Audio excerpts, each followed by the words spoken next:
Again, it's my honor to be here. I really appreciate the opportunity to talk with you and have these kind of dialogues.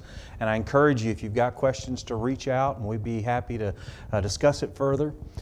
Tonight's question is, can a Christian believe in evolution?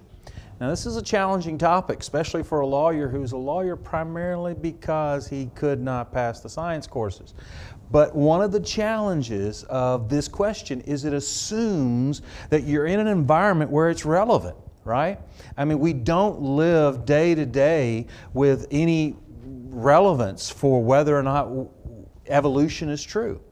But in the academic setting, in a school setting, it's clearly part of a worldview that children and high school students and even college students and grad students are being indoctrinated in.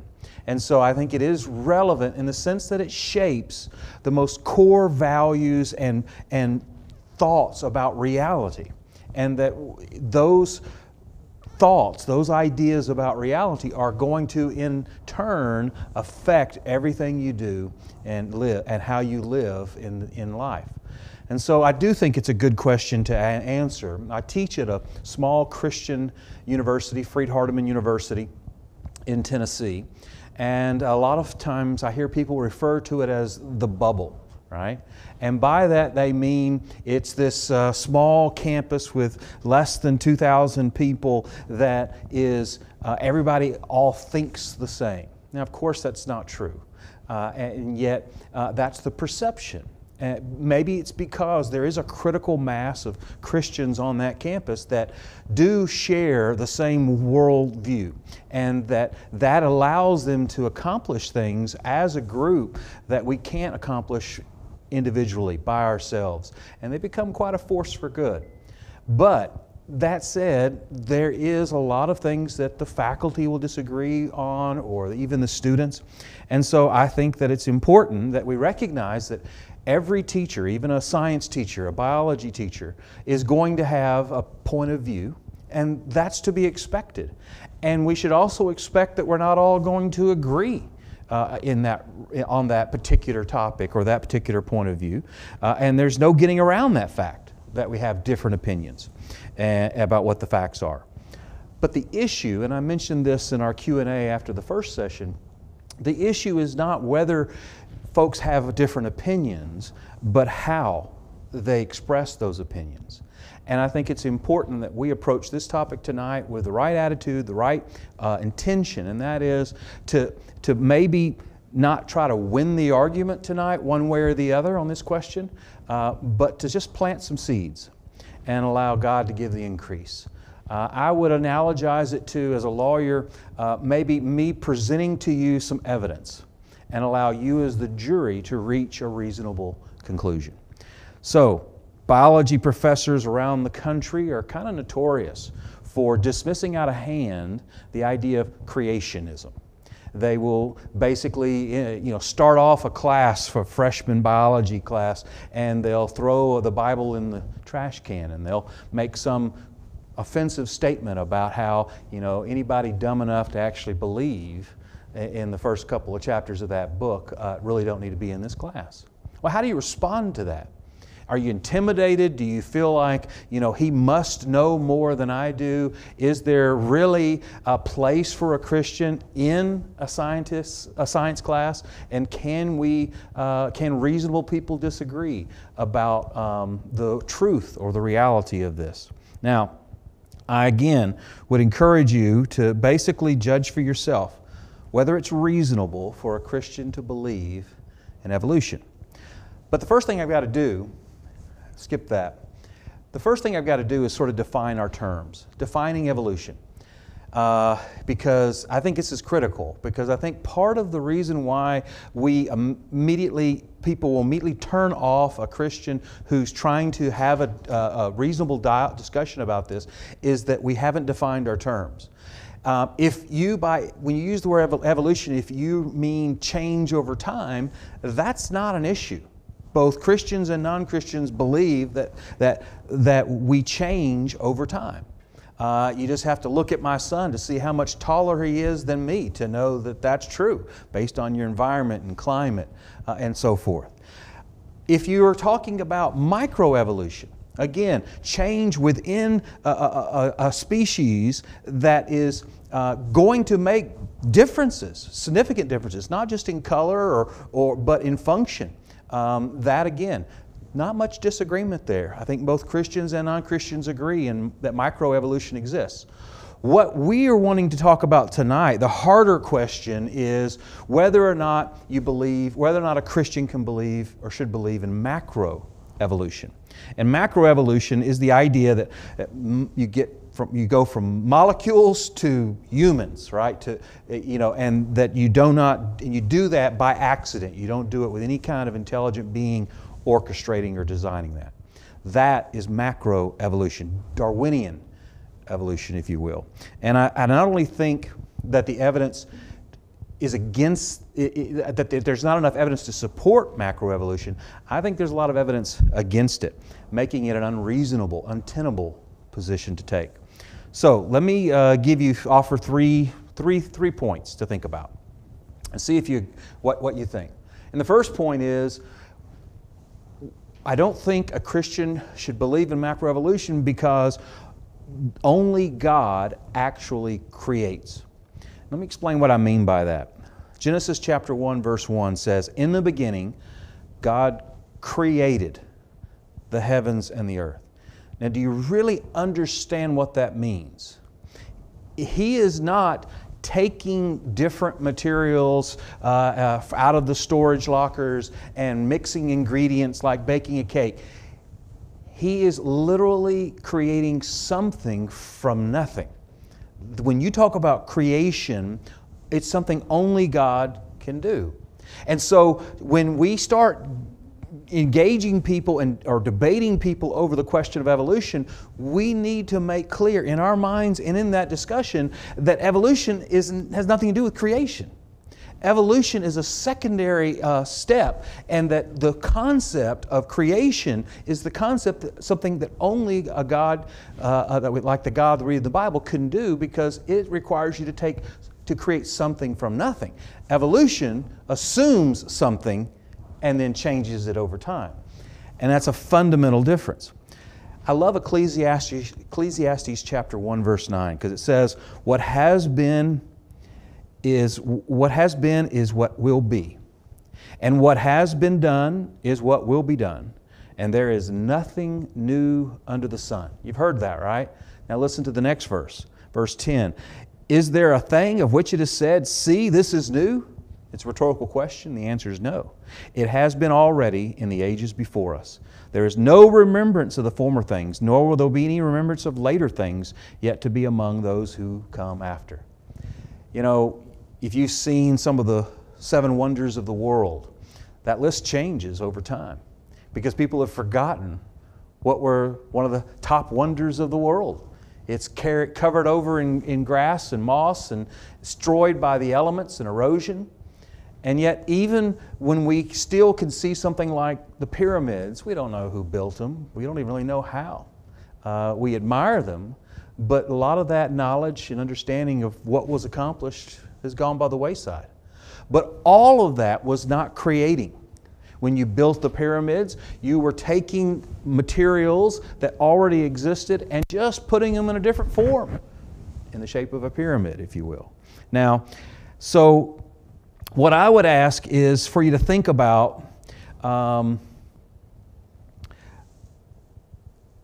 when I am trying to question how evolution occurs, I need to understand that it occurs at a much lower level than what God did when He created all things.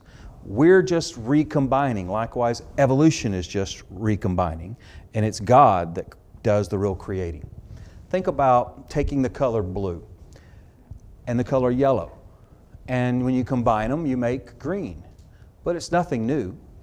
Or take the next slide, this Apple Watch, and it's an amazing invention. I've really enjoyed mine, right?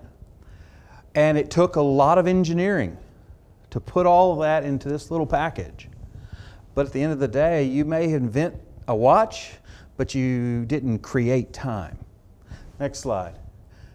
Even bringing a new life into this world. We think of that as a creative act, right? But really all you're doing is you're taking a man's genes and a woman's genes and you're mixing them together. God is doing the creating. You are merely bringing those different elements together. If you call that human creation, creating humans, as a human act, then you would also call baking a cake, or me putting sugar in my tea and inserting it together, making that tea, that would be a creative act, which obviously it isn't. Next slide. So the first point is very simply, when we talk about evolution, we got to distinguish that from creation. And that ultimately, if you really want to explain this world and have a clear worldview, you still need creation in order to explain it. Evolution won't do that for you. The second point is that I don't believe that what we call macroevolution is compatible with the Bible. And there's a few reasons why I think this is true. Genesis chapter 2, verse 5 is probably a good place to start. And I'm going to start up in verse 5, even though really the point I want you to see is in verse 7. But it says, when no bush of the field was yet in the land, and no small plant of the field had yet sprung up. So imagine like one of those sci-fi movies where you're seeing the terra of Mars, right? That just dirt, and it's without any kind of form. It's got all these bumps and everything, but it has no plants, no living plants. That's what's being described here. It's a blank slate, if you will. And it says, and a mist was going up from the land and was watering the whole face of the ground. Then, verse 7 says, the Lord God formed the man of dust from the ground and breathed into his nostrils the breath of life. And the man became a living creature.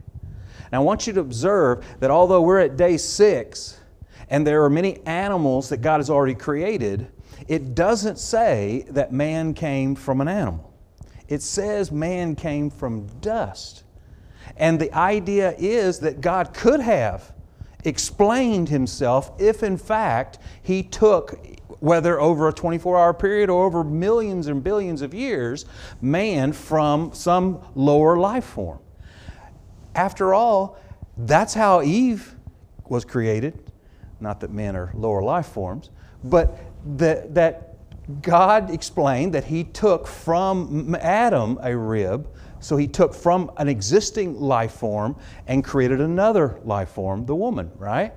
And so God was fully capable of explaining himself in that way, and he chose not to because that's not how man was created. Man was created from inorganic material. He was created from dirt, from dust. Now, that said, evolution is not compatible with this, is my point. Macroevolution is not compatible with this verse. And that only matters, of course, if you respect the authority of Scripture, if you believe in the inerrancy of the Bible. If you don't, then this probably won't be that compelling of an argument.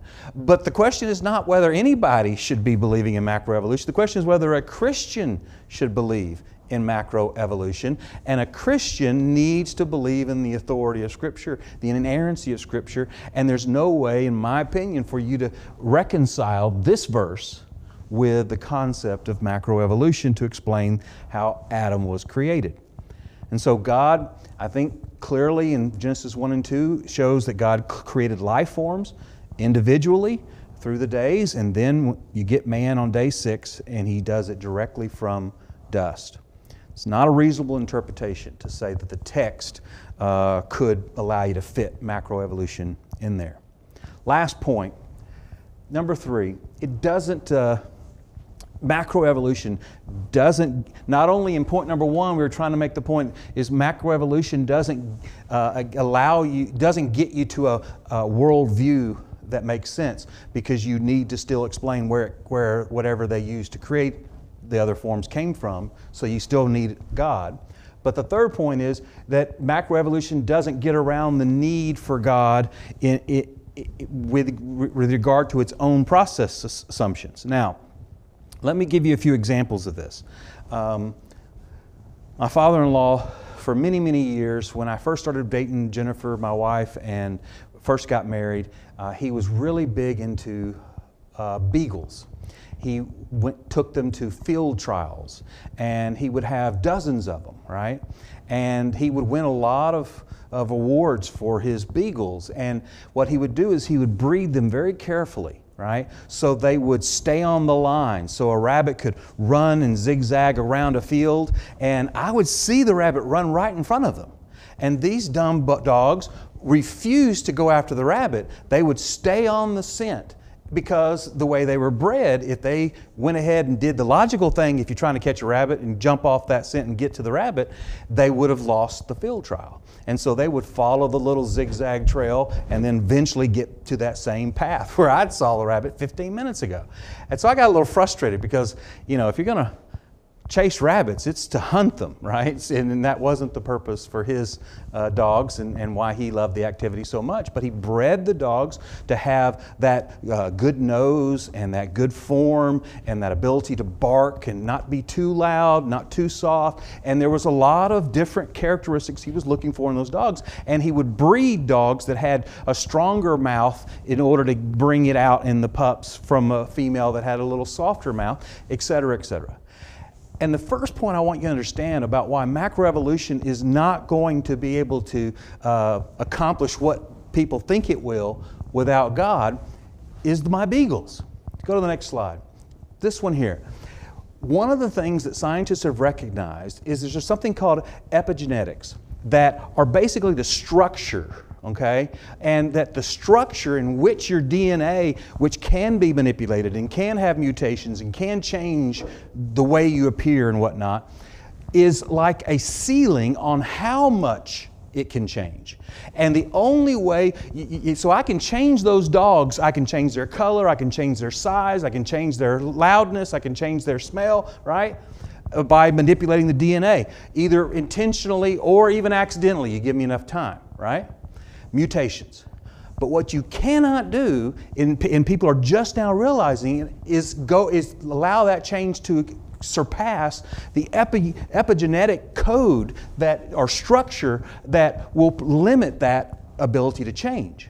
And so consequently, you're never, no matter how much change you're talking about, you're never going to get a cat out of those beagles. You with me? Because their epigenetic centers are not going, structures are not going to allow that possibility to occur. So you are going to be limited to your various types of body plans. Now, that said, one of the challenges is, a second challenge is, go to the next slide, is something that you can read about in a book called Darwin's Doubt by Stephen Meyer. It's a big book, and it's something I would recommend to you if you're interested in this subject, but it's a simple concept. And the concept is that you cannot you can modify DNA to a certain extent, but you cannot modify the structure of a cell because of this thing called epigenetic information. Now, next slide. See this bird? There is a second argument that I would use to sort of say that macroevolution is not going to get you anywhere without an intelligent designer.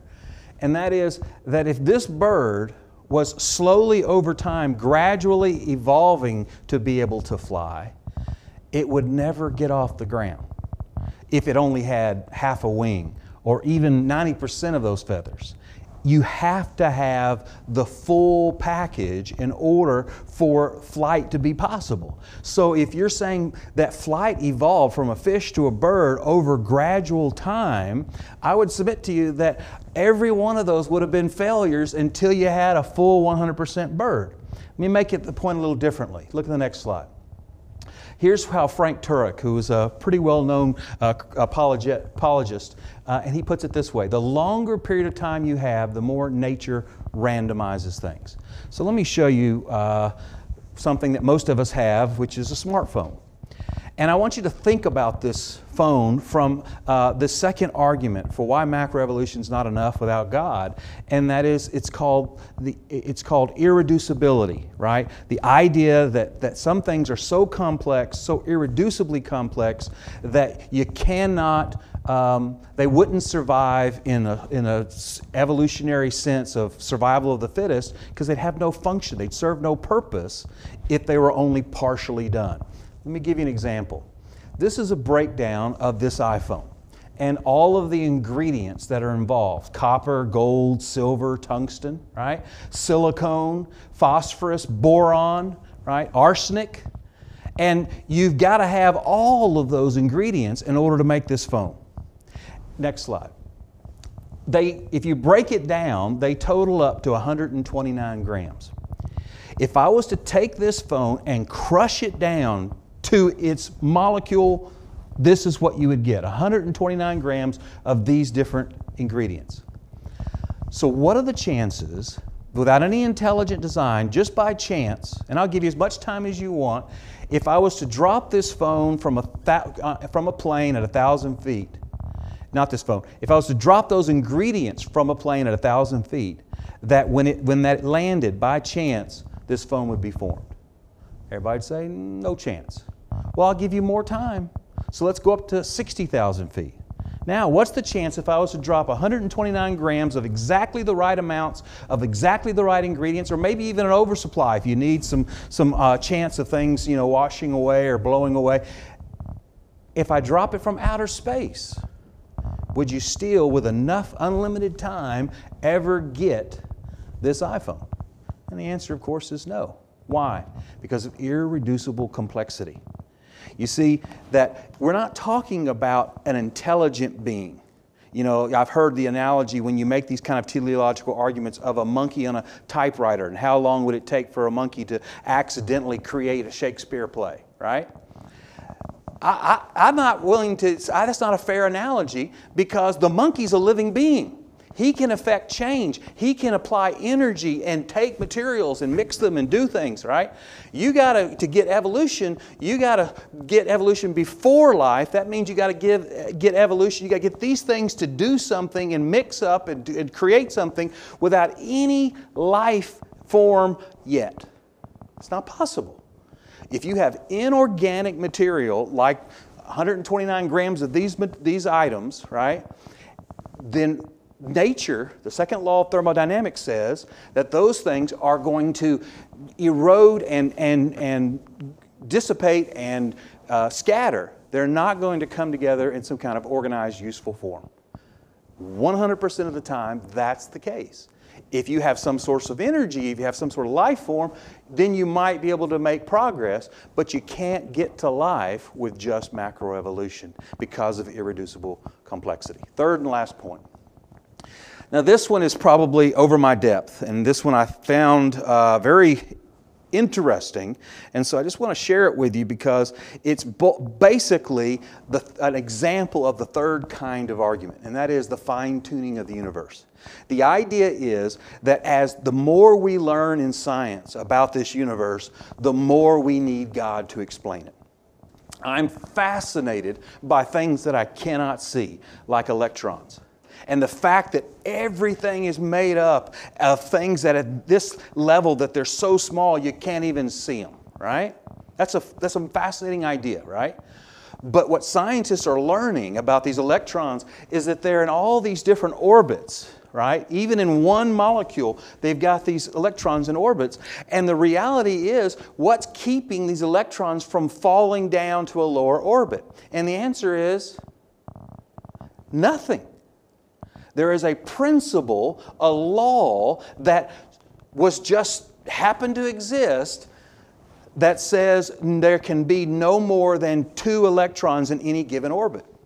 But for that law, that principle, it would be impossible for us to have any solidity. For you and me to be here in a physical form, walking around, sitting in a chair, everything would just collapse. But for one very precise, very simple rule. And there are actually a dozen more rules like that are required for you to have life as we know it. And yet those rules would have had to be require such precision, and they have to be so fine-tuned that that even atheists like Richard Dawkins or Stephen Hawking will clearly admit that there is a fine-tuning of this universe that cannot be explained, that even the smartest and brightest physicists and scientists that we know with our intelligence could not forecast or create. Now, next slide. One of the other things I'm fascinated at the other end is dark energy, right? It's like 97% of this universe. And what you may or may not realize about this dark energy is that it too requires a very precise amount, a calculation that has to be at roughly 0 in order for dark energy to not collapse on itself and thereby destroy the universe. If you were to adjust the precise, exact amount of gravitational force or the constant for dark energy, even the slightest amount, and when I mean slight, I mean 1 part to 10 to the 24th, 1 part to 10 to the 24th power, that slightest amount would cause this universe to be unstable and either grow and explode and be incapable of creating stars and galaxies, or implode and completely collapse. And those kinds of precise measurements and rules and laws, you can find example after example after example in this universe. It's the fine-tuned universe argument. Last point. Is there another slide, or is that it? That's it. Okay. So I want to make sure that you and I are aware that at the end of the day, it's not a question of who can prove macroevolution explains life, because that's a question of creation that macroevolution doesn't even attempt to explain. But secondly, it's an opportunity for you and me to have a discussion with them on what's more reasonable to believe, or is it reasonable to believe in macroevolution? And I think the answer is there's enough evidence that as Christians, it's rational, it's reasonable for you to reject the idea of macroevolution.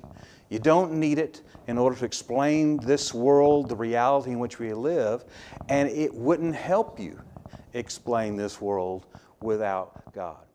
So I'm going to